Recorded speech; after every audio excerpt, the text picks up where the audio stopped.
I'm Hanish Patel, and this is User Friendly, the show where we explore emerging trends in tech, media, and telecom, and how they impact business, operations, and the world around you. Digital transformation has been on the C-suite agenda for some time now, but factors such as the pandemic, a potential economic downturn, and global uncertainty have amplified the urgency to transform businesses to be more agile and resilient. It is now an essential part of any business strategy that will help companies meet changing business and market requirements in the digital age. As organizations have embarked on digital transformation, many executives have found that it transcends traditional roles, reimagining how we do business completely. So how can executives successfully lead companies through digital transformation? Given the sheer breadth and importance of this topic to every organization's strategy, we have a special 3-part series to kick off Season 7. Joining me today to kick off this special topic is Paul J. Walsh, SVP and Head of Digital, Technology, Engineering, IT and Operations at Sony Interactive Entertainment, and Paul Silverglate, Vice Chair and Deloitte's US Technology Sector Leader.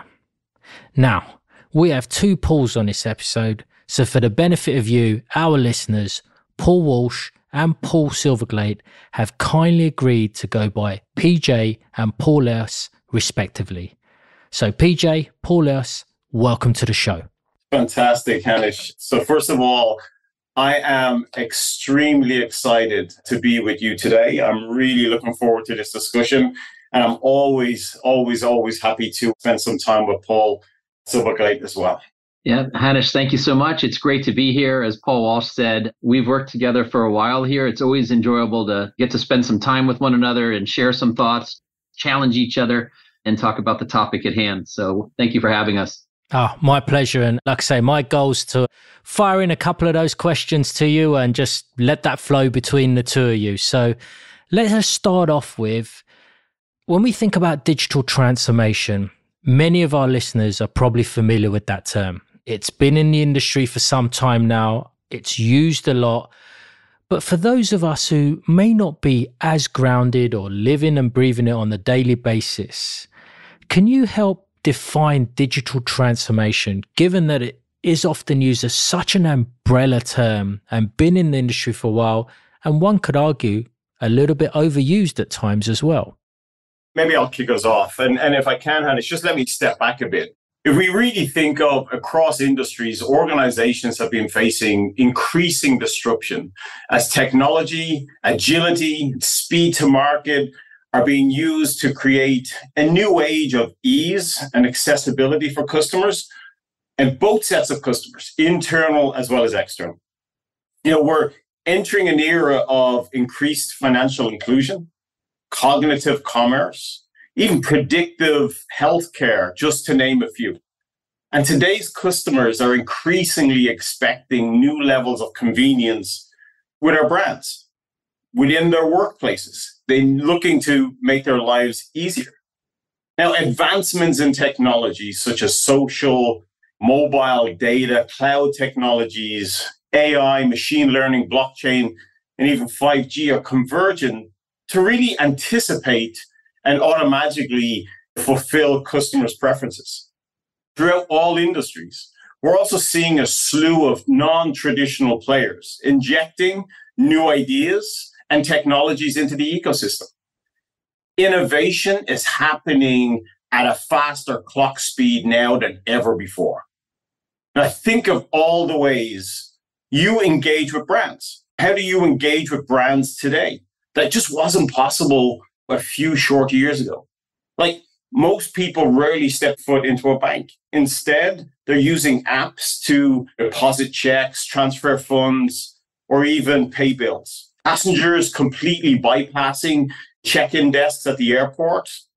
Hotel guests can now get their room key sent to them on their device on their arrival. Patients are benefiting from data-driven experiences that help to improve health outcomes at a lower costs.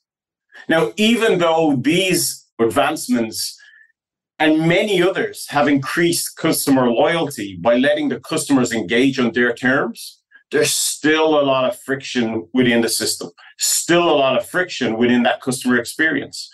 Think of all the ways your customers interact with you and your brand today. Now think of all the ways they could interact. That gap, if not addressed, will make your loyal customers today your former customers tomorrow. Now, I speak to many chief digital officers and many CIOs, IT and engineering execs on how our systems, our technologies, our processes must evolve from an industrial age style factory floor measurement. Think of that, a linear process, to be able to harness an iterative nature of productivity, and that productivity being truly measured. Think of that as a collaborative process. Ultimately, our software-defined systems must improve the standards of contextual, always-on capabilities that fulfill customers' experiences. The good news is, many of us are on this journey. And in fact, continuous small tweaks, rather than big monolithic change or overhaul to the customer journey, are all it takes to really enable new levels of convenience. Now, digital transformation just marks a rethinking of how an organization uses technology, enables its people, and changes its processes in pursuit of new business models and new revenue streams driven by changes in the customer expectations and the customer's experiences with our products and services. Perfect. Thank you for that, PJ. Paul S., love to get your perspective on it in terms of how you see digital transformation as a whole as well. Yeah, I think PJ or Paul Walsh really did a great job of summarizing a lot of the things that we're seeing around digital transformation. Like you mentioned, Hanish, it's an umbrella term, and it includes everything, from back office transformation, the customer side on the front end, like Paul mentioned, supply chain, all of the front end sorts of elements, as well as your partner ecosystems. What we're going to hopefully get into a little bit more is what is the transformation part of the digital transformation, and how is business really showing up differently? And that's what I'd love to kind of dig into a bit deeper. Thinking about the backdrop that the both of you just painted around digital transformation as a whole, let me ask you this then. Given that digital is a journey, there are some advantages that people are going to see immediately whilst being on that journey. And then there are some longer term advantages that can be gained through going digital, and the business value that can be gained from really investing into a true digital transformation. So with that, would love to get your perspective on what are some of the steps that other leaders can take to really successfully transform when we think about that digital transformation journey? So first of all, let's think about it from a CIO or a CDO perspective. I really believe that the role of the CIO is fundamentally evolving. The role of the chief digital officer, the chief information officer, and thus the IT and engineering organizations must be customer-centered part of the business, creating and sustaining business value through simple, agile, and innovative technology and engineering solutions. The CIO, the CDO, they must be leading the change. They must be the even leading change agent to amplify the customer needs and really, through the use of technology, enable an execution model on a very agile way of thinking to drive out customer and business value, to deliver on that customer and business value. And to do this, you really have three big pillars of strategy that we have to look at. One is 360-degree customer measurement and value framework. A second area is really around sustainable technology investments. And I mean that in all tools, our talent, and our systems that make security, data, automation, and reliability and scale a competitive advantage. The third one is really around an organization where the DNA values continuous improvement and agility into truly putting technology investments into practice and really direct support of the customer and the business value. An integral part of this strategy is to provide systems that create an always-on resilience. They're adaptive and are adapting to the speed of the internet, right? Our onus is really to evolve the way we work and embrace systems that learn and create value versus a process that is manual and very expensive. So we must continuously evolve the way we're choosing technologies, how we're finding patterns, how we're prioritizing knowledge transfer, breaking down silos and barriers and making technology, in essence, invisible, creating that then global connection and ultimately reinventing and simplifying how we do business, how we work. It's a kind of a platform-driven approach to build on the next generation of capabilities, whatever those experiences are, in healthcare, financial, or gaming experiences. By enabling this collaboration of a broad range of partners that really tap into the agility of a startup with the scale of the enterprise and then the ecosystem of a platform. If we can actually deliver on that, we can truly create a network of predictive experiences. But Paul, I'd love to hear your thoughts on it. Yeah, I love the way you said that, PJ. It's interesting because it's such a double-edged sword. I do think, like you said earlier, we're in kind of a golden age of technology. We're sitting here with generative AI and cloud, blockchain, 5G, machine learning, RPA, all of these things that are at our disposal right now. And like you had mentioned about shopping or healthcare, the way we engage with customer and the way that customers engage with one another, engage with businesses now is so incredibly different than it was. Think of the smartphone. The smartphone's only really been around in earnest 10 or 12 years. So just 10 years ago, depending on, the tenure of the folks who are listening on the phone, you actually existed before these things were so ubiquitous. Now you can't imagine shopping the way you did 10 years ago. You can't imagine visiting the doctor the way you did 10 years ago. In one way, there's so much amazing technology that's at our hands here. Everybody who's listening to this podcast right now is at this amazing point in time that we are here at the birth of generative AI. So it's this golden age, yet, like you said, the platform is very complex and nobody is starting with a fresh slate. You're basically having to transform and having to enhance on a very robust, complex, diverse platform.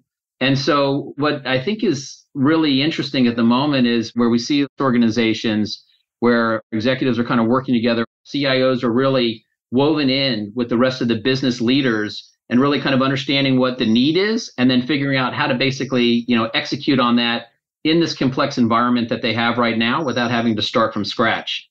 That's an added level of complexity that makes things very interesting right now. But it's also kind of looking for our leaders, Paul, would you say, to kind of literally be working across two planes at any one time, right? One is, the strategic view. Where are we going to be in 5 years? Kind of how do we get there in 2? And then laying that journey out, but also ensuring that they're deep diving in a tactical fashion and managing the risks of the business today. So the speed of which, as I said earlier on, innovation is happening is kind of forcing our leaders now to run across both of those planes on a pace probably they hadn't had to do in the past. No doubt about that. And now we look at the economy where there's a bit more uncertainty now than there was before. It's much more of an imperative that we're able to do this and do it efficiently and effectively. Where maybe the last couple of years where things were we were dealing with COVID and it was kind of a different sort of an economy that we were dealing with, you might have a little more leeway in how you were able to address these things. This coming 12 months, perhaps, you'll have to really be thoughtful in how you execute. So let's stick with where you guys talked about some of that innovation. You mentioned Gen AI and then talked about kind of the rapid evolution. So with that in mind, clearly leaders are going to be somewhat challenged, right? To really think about a strong digital transformation strategy, but then also driving through to a successful execution of, right? So what makes for that effective execution and what defines a strong digital transformation strategy? And maybe I'll start with you, Paul S., on your perspective on this one. Thanks, Hanish. As I alluded to before, the communication, the connectivity across the business is really key. been involved in a lot of large technology implementations, the ones that have been successful, the ones that have been challenged. The defining moments of the ones that have had the difficulty are where it's either a business led only and IT comes along the way, or IT led and the business comes along the way. And it's not really led or co-led from the beginning. That sounds very obvious. However, believe it or not, you see a decent amount out there that are led imbalanced. The other thing is setting up a very robust governance of the program itself. And it's kind of like, planning the work and then working the plan and then doing that from beginning to end. The organizations that have had the most success here are the ones that really treat that governance and treat that steering committee and escalate very quickly and are very genuine about where things are challenged and where they can use support. Those are the ones that make it to the end of the transformation and do it successfully. And again, sounds like, and of course, that would be the case, but it's hard when competing things come up during the course of a long time integration or a long time transformation. And, it's the next shiny thing and it takes away management or leadership attention and things get missed. Yeah, I think you said it nicely, which is in order for any transformation to be successful, and I've been blessed to be a part of a number of them, IT and engineering just cannot be adjunct. They need to be an integrated part of the business. And what I mean by that is they truly need to have a seat at the table when business strategy is being set, always working hand in hand with the business to ensure that the business can achieve its goals. I personally ensure that we are creating a very strong, tight-knit connection with the business. In fact, I just see engineering and IT just being part of the business.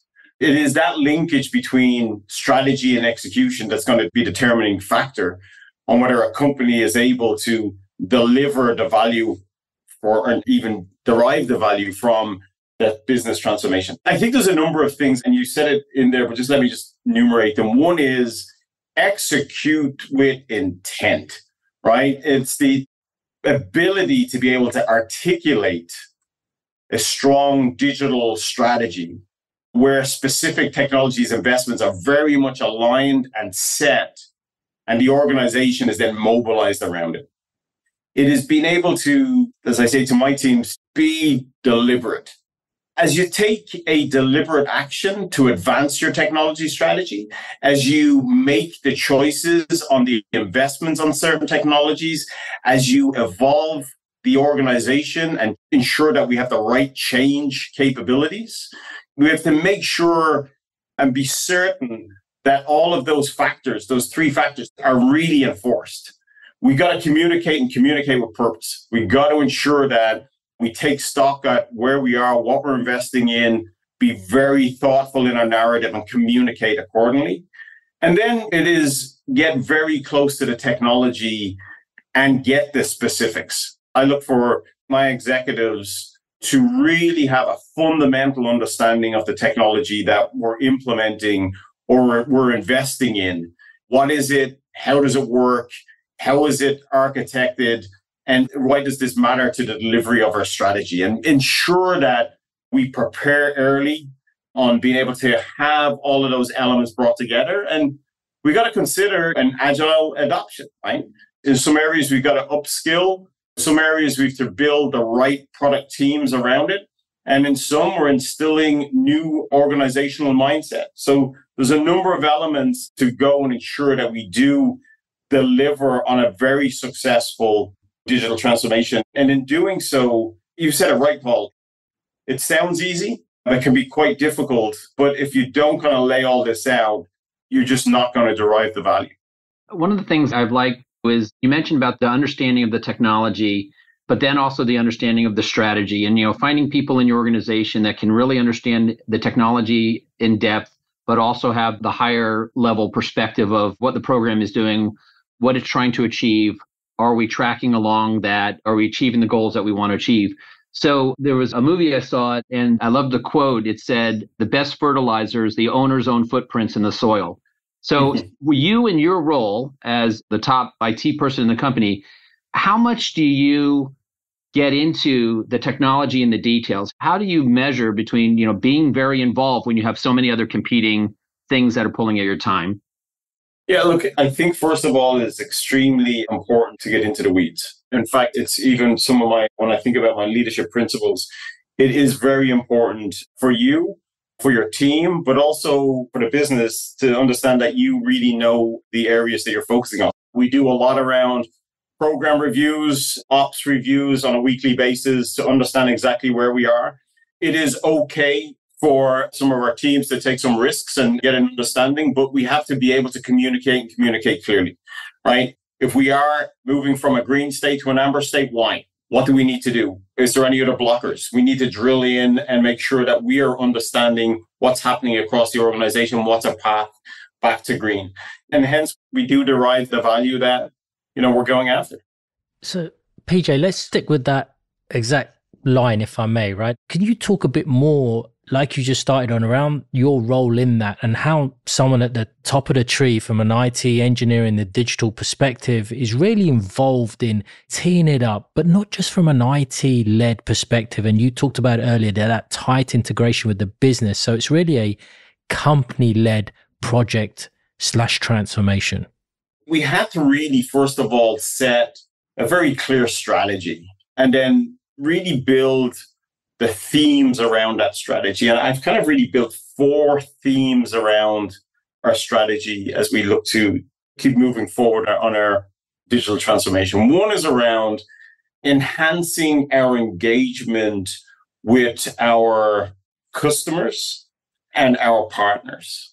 How do we deliver on an even more intelligent, data-driven, contextual, relevant interaction with all of our customers and players, really understanding where they are, what they're looking for, and be able to serve them at pace, at speed, with the right information at the right time.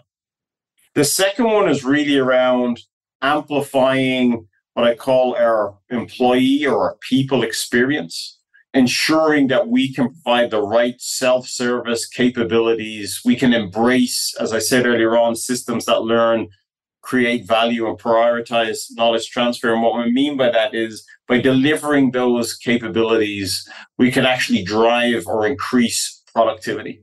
And in doing so, then we're taking away the drudgery from the employee and just making it an easier experience for them. And that's really important. The third area is all around digitization of our operations.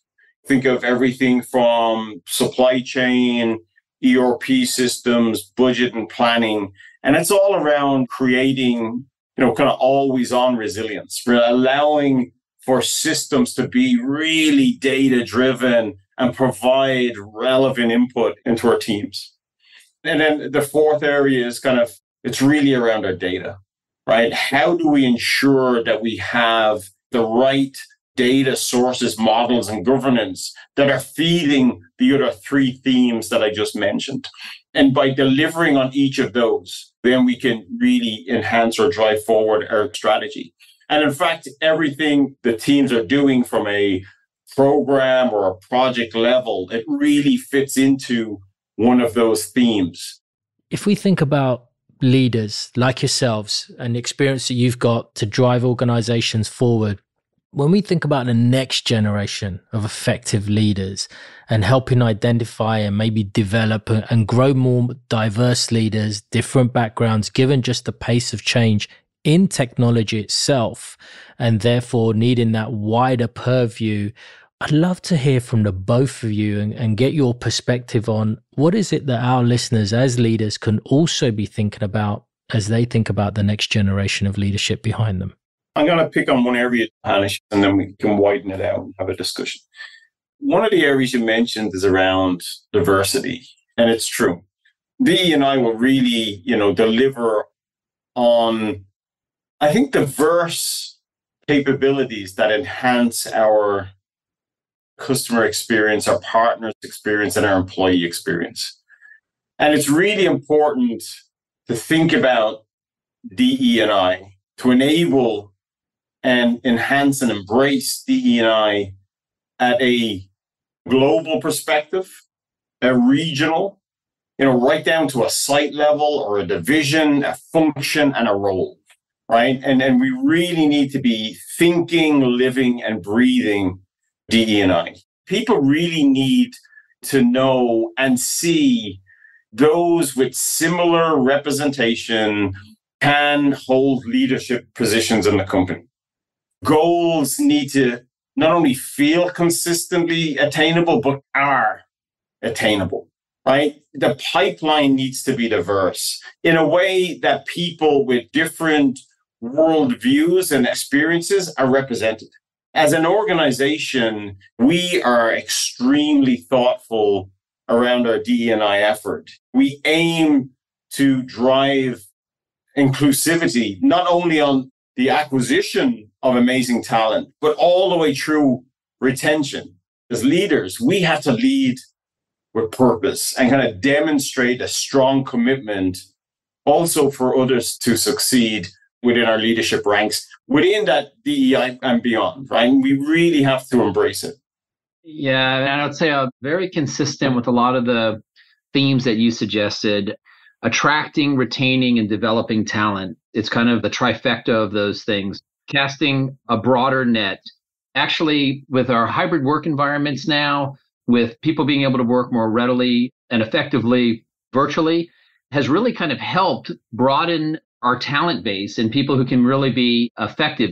You can be around the world, you can be around the country, you can be in multiple different places, which that was a challenge, of course, during COVID, but then it was also a massive benefit. Particularly around IT and IT transformation, there used to be kind of a mantra that you could do a lot of things virtually, but there were certain things that you actually had to be together in the same room to accomplish, like user acceptance testing. That was factual right up until it wasn't. Right up until in Silicon Valley, where I'm from, March 13th, 2020, when, the day we were told, we had to go home and, not come back for 2 years, it was almost like turning a light switch where that mindset that you had to actually sometimes be together for certain things till you couldn't be together. And amazingly, particularly in this area of technology transformation, the world didn't stop. It actually continued. And we actually really recognized how technology would be such an enabler here. And if we are able to keep rolling that forward, it's a wonderful thing from a DEI perspective. You don't need to live in the same community. You don't need to live in the same state. You don't need to live in the same country in order to be incredibly effective on something as a team. Now you have to be more deliberate in making sure that people feel a part of a community. And it's not just a community where you're rubbing elbows with one another, but a virtual community. And how do you do that? How do you create that environment where not just that people feel comfortable about bringing their authentic self to work, but actually their differences and their backgrounds are celebrated and demanded? Yeah, you're absolutely right. Given that this is such a big topic within itself of digital transformation, I want to get a sense of your actual philosophy around growing those effective teams. So not just from a DEI perspective, which is integral and core to that, but the overall of growing your effective teams in IT and beyond. How do you guys see it in the current business environment that we're in today, now coming off the back of the pandemic, where things were, the acceleration of certain technologies, the acceleration of some disruptive technologies? What's your thinking around growing those effective teams, given all of those conditions that are impacting what was maybe not there before? Yeah, I mean, we were talking about earlier the need to have really diverse talent coming that understands all the different elements and how they kind of work together. What I would say about even the current generation, it's the digital generation. They've only really known and communicated and connected with one another digitally in a world where you connect with one another digitally, and leveraging that strength and that power, these digital natives, and bringing that to bear for the company. With regard to building talent, the programs are so complex. There's so many different elements to it. It's really actually, and I'd be interested in PJ's perspective on this, but starting with your talent and really trying to figure out where their strengths are. So not the things that you think they do well, but the things that they do that give them energy. Like what is it that makes them tick, that makes them want to come to work? And then trying to really kind of match your folks with the actual work effort at hand and trying to do it in a way where people can work within their strengths at least daily. Now, if you can work daily, however many hours a day you spend at work, and do something that actually provides energy. So if you like to calculate, if you like to negotiate, if you like to team, if you like to teach, if you like to lead, if you like to What is it that gives you that energy? And then basically kind of create your teams in pods that can focus in these areas where they can work within their strengths daily. It winds up becoming self-energizing. And the team itself, it's almost indistinguishable between what the team is trying to accomplish and the project and program itself. Not to get too Zen-like here, but when you feel that blend, that's how you know you have something very sustainable. And then whether it's this project or the next project, that's how you get kind of that energy. Building those teams and having those people that know that you care about their development in addition to the achievement of the goal winds up being amazingly powerful. I like what you're saying. I really think about, from a team, having them geared with ambition and an innovative mindset, right? The last thing you want to do is bring in amazing talent or be working with amazing talent and then constrict everything that they do, right? I want the teams to, have an ambition, feel a sense of ownership, have an innovative mindset. I want to give them clear roles, clear goals. And those goals should not be restrictive in nature, but rather kind of more of a guiding force for expectations of what we're trying to achieve. But in essence, I want them to have the accountability and ownership to go and think through it and work through that problem. I could go down through a lot of these principles, but there's some that I think are really effective and allow us then to be really, really successful in our outcomes. But one specifically is very much open communication. People feeling that they are able to communicate and communicate what's working well, but also what's not working well. And they need to be able to raise the hand if something isn't working well and they're able to talk about it. And that has to be everywhere within the organization. And anyone has the ability to, in essence, stop the conveyor belt if they're seeing that something is not happening. And that's something that I kind of really want to build into the team. Yeah, that's easily said and really hard done, right, Paul? Which is Yes. to create that safety where people are rewarded for calling something out and, kind of not punished for it. If everyone thinks about the best person they work for, they had created that safety for you. This is something for me personally, as I was coming up through it. I've worked with some amazing managers, and the ones I felt like I worked with the best created that environment, right? That allowed for anyone within their organization to be able to raise their hand or say, hey, there's something here we need to go and fix. And it's something that I work every day trying to make sure that I implement it across my teams as well. That's brilliant. When we think about digital transformation and what the both of you are highlighted around, yes, people anchoring on some of that technology, but the importance of that strategic partnership at a business level, making sure that it's being prioritized at a strategic level to be a partner with the business. But it really boils down to, again, the people aspect, the talent aspect, and how important that is to really invest in grooming, motivating, engaging that talent, and most importantly, providing that open communication and safe space for everyone to excel. And with that in mind, what enables a successful digital transformation to execute upon that strategy that's laid down by leaders. So I want to use that opportunity to thank the both of you, PJ and Paul S., for joining me today and really contributing your experience on an incredibly interesting topic that I'm sure is top of mind for a lot of our leaders who are listening in right now and thinking about, okay, where do they take their organization next? How do they use the disruptive technologies, what's happening, the pace of evolution, and really use that as a journey to transform organizations? So thank you once again. Been a real pleasure to have the both of you on and get your contribution, get your insights. And to all of our listeners, until next time, happy listening.